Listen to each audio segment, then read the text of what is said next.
இன்றைக்கி நம்ம வீடியோ பார்த்துட்டு நம்ம ஃபாலோவர்ஸ் ஒருத்தவங்க மதுரை ஹார்விப்பட்டியிலேருந்து கால் பண்ணியிருந்தாங்க. எங்கள் வாஷிங் மிஷின் ட்ரம்மு ரொட்டேஷனே ஆக மாட்டுது, என்ன ப்ராப்ளம் தெரில, நீங்கள் வந்து ரெடி பண்ணி கொடுங்கன்னு சொல்லி கூப்பிட்ருந்தாங்க. நம்மளும் நம்ம டீமோட மிஷினை நேரில் போய் பார்ட்டாக கழட்டும் போது நமக்கே பயங்கர ஷாக் ஆகிடுச்சு. ட்ரம்முக்கு பின்னாடி வர ஸ்பைட்ரு வந்து ஃபுல்லாகவே நொறுங்கி இருந்துச்சு.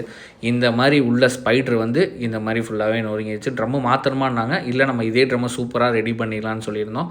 அவங்க ட்ரம்மே ஆசிட் வாஷ் பண்ணி புது ஸ்பைட்ரு போட்டு புது ட்ரம் மாதிரி ரெடி பண்ணியிருந்தோம்.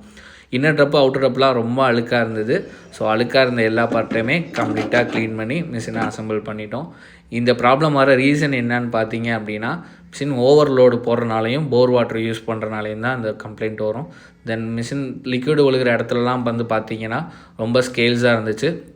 ஸோ அந்த பார்ட் எல்லாத்தையுமே கம்ப்ளீட்டாக க்ளீன் பண்ணிட்டோம். உள்ள வெளியில் எல்லா இடத்துலையுமே கம்ப்ளீட்டாக அந்த ஃபோம் வாஷும் பண்ணி நீட்டாக க்ளீன் பண்ணி அவுட்புட்டாக கொடுக்கும்போது அவங்க ரொம்ப சாட்டிஸ்ஃபைட் ஆகிட்டாங்க. இதே மாதிரி ஒரு பெஸ்ட்டான சர்வீஸ் அவங்க நீடடாக இருந்துச்சு அப்படின்னா ஸ்க்ரீனில் தர்ற இந்த நம்பருக்கு கான்டாக்ட் பண்ணுங்கள். தேங்க்யூ.